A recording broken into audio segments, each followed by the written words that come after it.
চলবে না চলবে না ইসলামী ছাত্র শিবির জিন্দাবাদ জিন্দাবাদ জিন্দাবাদ জিন্দাবাদ ইসলামী ছাত্র শিবির রমজানের আগমন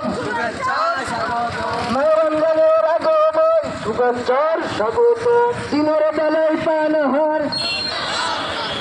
দিনের বেলায় চলবে না চলবে না দ্রব্য মূল্যের ঊর্ধ্বগতি বন্ধ করো করতে হবে দ্রব্য মূল্যের ঊর্ধ্বগতি বন্ধ